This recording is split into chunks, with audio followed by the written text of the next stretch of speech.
এখন থেকে আপনার প্রিয় সিরিয়ালগুলো ফ্রিতে দেখুন এক্সক্লুসিভলি শুধুমাত্র সান নেক্সটে। এখনই অ্যাপ ডাউনলোড করুন।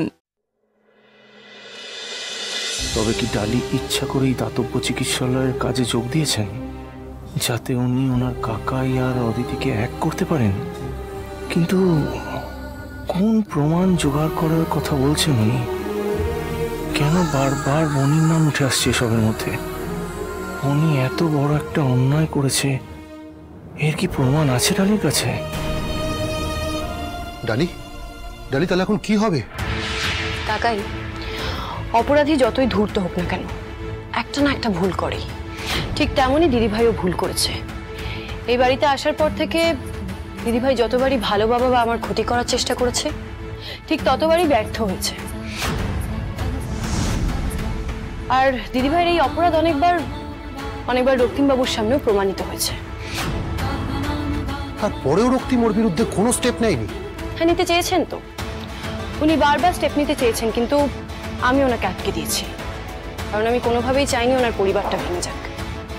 কিন্তু এখন যখন আমি দেখতে পাচ্ছি যে দিদিভাই মামুনির এতগুলো ক্ষতি করার চেষ্টা করেছে, তখন আমি চাইলেও চুপ করে থাকতে পারবো না। তাই আমাকে যেভাবেই হোক দিদিভাইয়ের সত্যিগুলো রক্তিমবাবুর সামনে নিয়ে আসতেই হবে। আমরা সত্যের খুব কাছাকাছি পৌঁছে গেছি। এবার শুধু আর কয়েকটা দিনের অপেক্ষা। তারপর শুধু তুমি আর মামুনি নও, তোমাদের সন্তানও তোমাদের সাথে থাকবে। কারণ আমি জানি যে তোমাদের সন্তান এখনো বেঁচে আছে। কি বললি ডালি? আমার সন্তান, আমার ছেলে, ওকে ওকে আবার খুঁজে পাবো ডালি?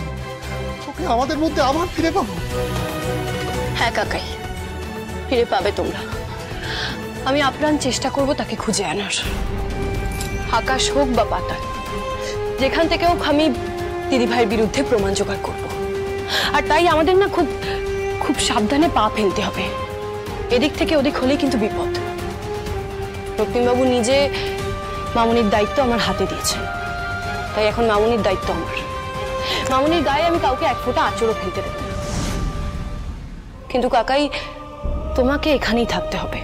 অন্তত অন্তত তোমার স্ত্রীর কথা ভেবে, মানে মামুনির কথা ভেবে। তুমি কিন্তু কোনোভাবেই মামুনির সাথে আলাদা করে দেখা করার চেষ্টা করবে না। মনে রেখো, আমাদের চারিদিকে শত্রু ছড়িয়ে ছিটিয়ে আছে। এই মুহূর্তে আমাদের খুব কাছের কাউকেও বিশ্বাস করা যাবে না। ঠিক বলেছিস ডালি। অদিতি দিদি যদি একবার জানতে পারে, তাহলে ও আরো বড় ক্ষতি করার চেষ্টা করবে আমাদের। একদমই তাই। মালবিকা দেববর্মন এত সহজে হার মানবে না। দেওয়ালে পিঠ থেকে গেলেই ও মরণ কামড় দেবে। আর তার আগেই আমাদের সব দিক থেকে ওকে দোষী প্রমাণ করতে হবে। আমার ভালো বাবার দিকে যে বা যারা আঙুল তুলেছে, তাদের সবাইকে ভুল প্রমাণ করতে হবে। আর কাকাই, তোমাকেও কিন্তু তোমার পরিবারের সাথে থাকতে হবে। থাকবো ডালি, থাকবো। কোনো বড় কাজ তো একদিনে হয় না ডালি। এতগুলো দিন যখন সবাইকে ছেড়ে আমি থাকতে পেরেছি ডালি, তাহলে এখনো আমি পারবো। ডালি যেমন নিজের পরিবারের জন্য আপ্রাণ লড়াই করবেন, তেমনি আমাকেও নিজের পরিবারের জন্য সত্যিটা খুঁজে বার করতে হবে। ডালি আমাকে নিজের থেকে কিছু না বললেও বনির অপরাধটা কি সেটা আমাকে জানতেই হবে, যে করেই হোক। डालने ये फाइल में सारे के सारे वो मेडिसिन का लिस्ट किया हुआ है, पेशेंट लोगों को दे देना। हाँ, लगता है वो तमाम पेशेंट्स में से इनके साथ आपका रिश्ता थोड़ा स्ट्रॉन्ग है। হ্যাঁ, আসলে এই ডালি, দেখেছিস এই গল্প করতে করতে তুই আমার ওষুধটাই দিতে ভুলে গেছিস। আরে ওষুধটা দে, ওষুধটা দে দে দে দে আগে দে। হ্যাঁ হ্যাঁ, দিচ্ছি দিচ্ছি।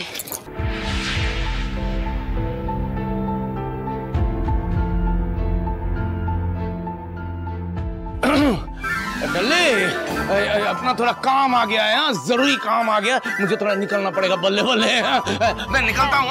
मैं निकलता हूँ। बाय बाय बाय बाय डल्ले, बाद में मिलते हैं, बाद में मिलते हैं। আরে অদ্ভুত লোক তো, এভাবে হুট করে চলে গেলেন। আচ্ছা ডালি, ডালি তুই তো আমাকে বললি যে কাউকে বিশ্বাস না করতে, কাউকে কিছু না বলতে, তাহলে তাহলে ওনাকে এই কথাগুলো এখন কেন বলতে যাচ্ছিলিস তুই? চিন্তা নেই কাকাই, উনি রক্তিমবাবুর বন্ধু। আমি না মানুষ চিনতে ভুল করি না। উনি মালবিকা দেববর্মনকে কিচ্ছু বলবেন না।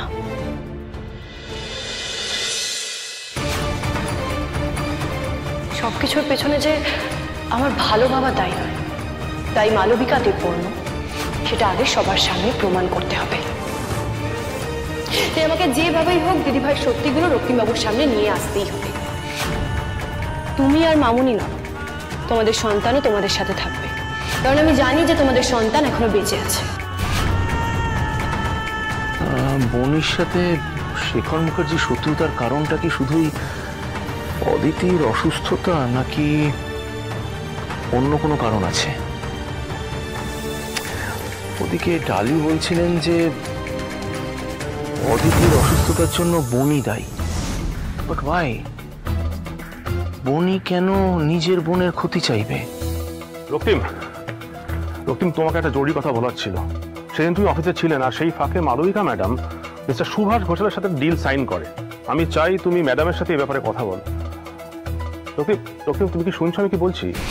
আচ্ছা মিস্টার ঘোষ, একটু আসুন এদিকে। বলছিলাম যে এই O3 ফার্মাসিউটিক্যালস থেকে যে এমপ্লয়িরা আমাদের কোম্পানি জয়েন করেছিল, তাদের মধ্যে কাউকে কি আমার এই কেবিনে ডাকতে পারবেন? হ্যাঁ ঠিক আছে, আমি তাহলে সৌরভকে পাঠাচ্ছি। না না, সৌরভকে দিয়ে কাজটা হবে না, অন্য কেউ যদি থাকে। আচ্ছা, সঙ্গীত অফিসে এসছে আজকে, ওকে ডাকি? হ্যাঁ, she will be the right one, ডাকুন। ঠিক আছে। সবটা কেমন জোট পাকিয়ে যাচ্ছে। আমার মন বলছে এর সাথে O3 ফার্মাসিউটিক্যালস এর কোনো যোগসূত্র আছে। সেটাই যে করে হোক আমাকে খুঁজে বার করতে হবে।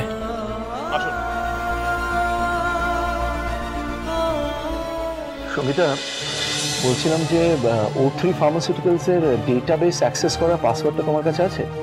হ্যাঁ স্যার, ডেটাবেস তো আমিই আপডেট করতাম। ইফ ইউ ডোন্ট মাইন্ড, এই ডেটাবেসটা একটু ওপেন করে দেবে আপনার ল্যাপটপে? আচ্ছা, আমি কি একবার শেখর স্যারকে? You can be rest assured, আমি শেখর বাবুর ভালোর জন্য এই কাজটা করছি।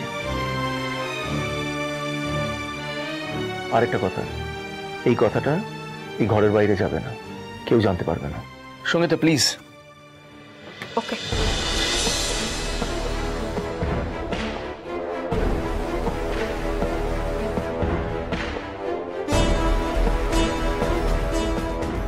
ডান sir. Thank you so much, আপনারা আসতে পারেন।